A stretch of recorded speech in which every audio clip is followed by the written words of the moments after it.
Good morning, everyone. In this video, we are on page 10 of the note packet. And before we do this problem up at the top, I want you to go ahead and cross off this problem.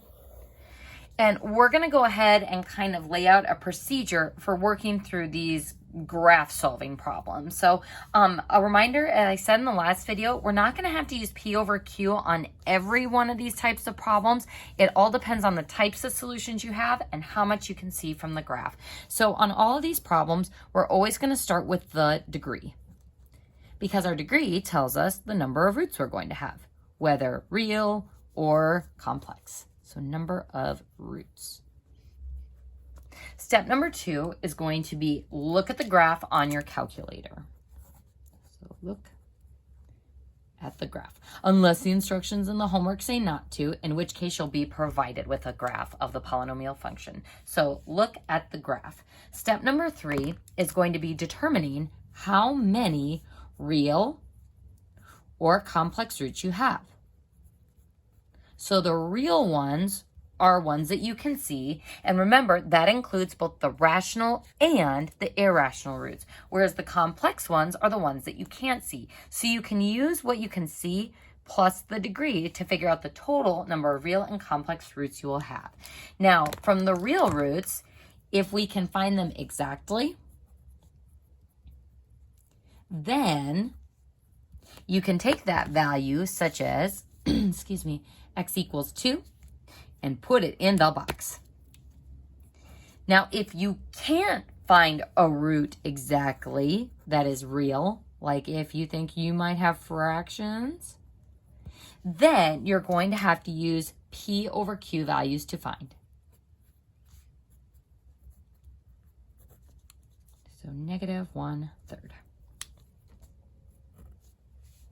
So from there, once we have used all the real roots to depress the polynomial to a quadratic, so depress to a quadratic,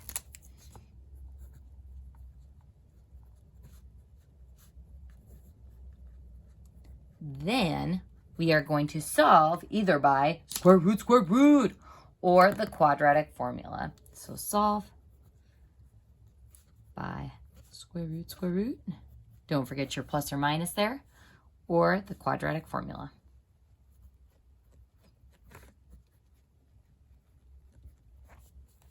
And a reminder, as we outlined on one of the other pages, when you go to write the equation in factored form,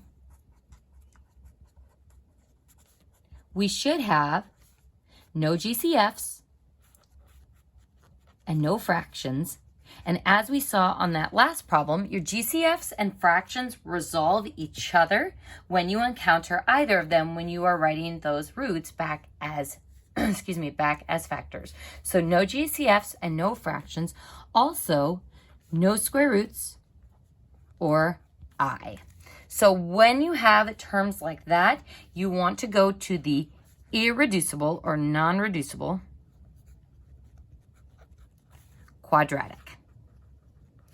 So if you encounter a quadratic that you have to use the quadratic formula on, or that you had to use square root on, then you use that non-reducible quadratic as the factor of those items. So folks, this is kind of our process for how we are going to work through these algebraic graph solving problems, or solving polynomial functions. So folks, as we look at this example up at the top of the page, we see that this polynomial probably can't be factored. There are 5 terms, so even if you remembered how to do factoring by grouping, yeah, it's not happening on this one. So we start with the degree. Our degree is 4.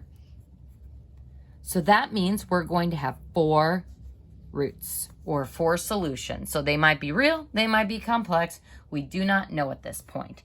So what we are going to do is type this in on our calculator and see what the graph looks like. So let's go ahead and type in x to the 4th plus x cubed minus 8x squared plus 14x minus 8.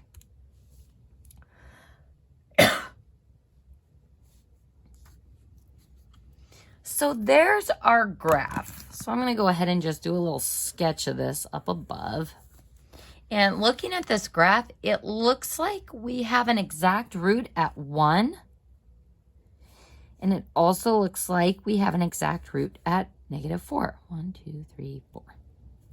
And my graph is kind of doing this. So I'm just going to show what my calculator window is showing me. So it's not perfect, but it's enough to see how many real solutions we have. So folks, how many times is this graph hitting the x-axis?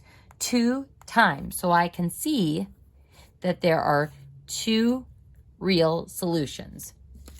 Now, if there are 2 real solutions, what does that tell me about the other 2?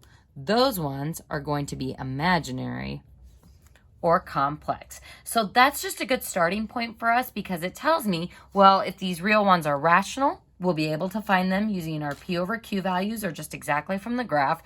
But if they are complex, we're going to have to do some square root, or quadratic formulaing to find those.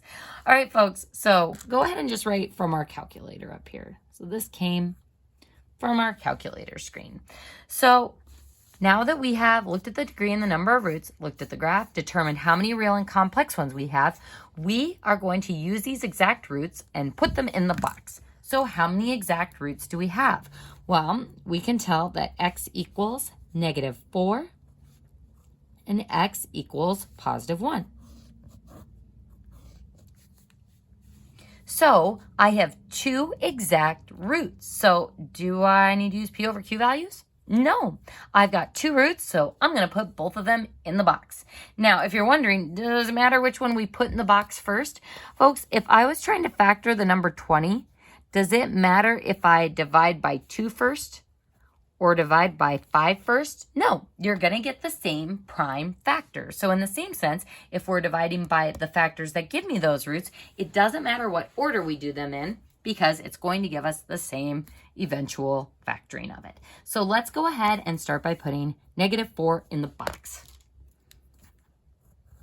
So listing out the coefficients, making sure we don't need any placeholders. 4, 3, 2, 1, constant. We're good. So 1 for x to the 4th, 1 for x cubed, -8 for x squared, 14 for x, and -8 for our constant. And again, folks, because we have verified this on our calculator, we should be confident that we're going to get a remainder of 0. And when we go through this process, ta-da! There it is. There's our remainder of 0. Now, what we have done is depress this down to a degree 3 polynomial, which we know we're not going to be able to solve, so we need to take it all the way down to a quadratic, and luckily we have another root to do so. So folks, I'm not even going to put in those variables with those coefficients. I'm just going to go straight to my next synthetic division step. So I'm going to put 1 in the box. 1 times the box, add straight down, times the box, add straight down, times the box, add straight down, and there's my next remainder of 0. So now I've depressed it again. So now this is a degree 2 polynomial, and we go, yay, a quadratic. And then we put in our variables, x squared minus 2x plus 2 equals 0, since we're solving for x-intercepts. Now, if you're looking at that quadratic going, I think I'll try to factor that. The problem is, we already know that my other 2 roots are going to be complex. Folks, if this is going to give me complex roots, am I going to be able to factor it as like x plus 2 and x minus 1? No, because those would give me nice, real, rational roots. So I shouldn't even try to factor this. And if you did try to factor it, you would say, nope, can't do it. So can't factor it. I wouldn't even try though, because again, those complex roots that I need to find indicate that I'm probably going to have to square root, or use the quadratic formula to solve it. Now, folks, can I square root? Unfortunately, we can't because we have both x squared and x. So it's quadratic formula time, so have fun listening to me sing that formula. And folks, you don't have to write the full formula every single time, but I do want to see you plugging in the values as your first step. So quadratic formula is -b, -2, plus or minus the square root of b squared. Don't forget your parentheses, minus 4, 1, 2, all over 2a, which is 1. All right, so there's our quadratic formula. And again, just make sure you have those parentheses there around that negative, because when you square a negative 2, you get a positive 4. And 4 minus 4 times 2 would be a negative 4 as our discriminant. So 2 plus or minus square root of negative 4 all over 2. And remember that fun little calculus buzzword that we use to describe a negative 4 is the discriminant. This is what we call the stuff under the radical, specifically when we use the quadratic formula. And we describe it as negative 4 as the discriminant before we start simplifying it. So after you do your b squared minus 4ac, that's what the discriminant is equal to. Now, as soon as I see that negative under the square root, having a negative discriminant means I'm automatically going to get I stuff in my answer. So when we take the square root of negative 4, we get 2i. Now, folks, when we get to this point, don't forget we have to use division distribution. Sometimes students will just straight up cross off those 2's like they're, gone. But, folks, what is 2 divided by 2? It's 1. So it's not gone. It's equal to 1 plus or minus, plus or minus I. Ignore that splotch. So 1 plus or minus I. Oh my gosh, this whiteout is really gross. Okay, so 1 plus or minus I. So how many total roots did I find for this polynomial? 1 plus I is 1. 1 minus I is another 1. And 1 is a third. And negative 4 is the fourth. So a grand total of 4 roots. So we have found them all. 2 real ones, which we can see on the graph. 2 complex ones, which we can't see on the graph.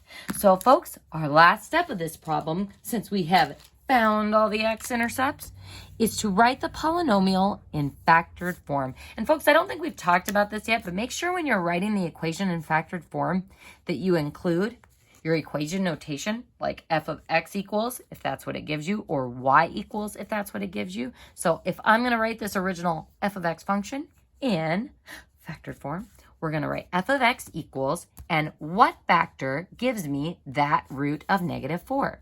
X plus 4. We think about using the zero product prop. X plus 4 equal to 0 would give us a negative 4.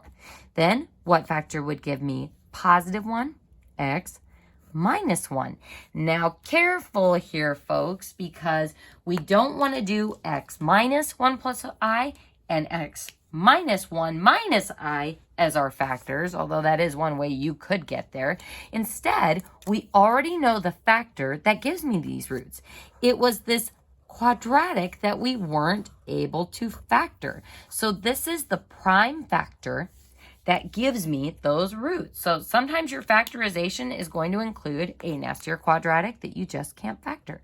So x squared minus 2x plus 2. So no GCFs, no fractions, no square roots, no nasty I stuff or imaginary stuff. So that is our function in factored form. So I think these problems are kind of fun because, again, we're tying the algebra side into the graph side. So keep these steps in mind as we start working through some of the homework problems over this. Start with the degree. Look at your graph. Look at how many real or complex roots you have. Which ones can you find exactly? Notice, folks, we didn't have to use P over Q values on this problem because we were able to find the roots to depress my polynomial down to a quadratic. If you have fractional ones, then you will want to try to use P over Q. Depress it to a quadratic, square root, or quadratic formula, and then your factored form. And that concludes page 10.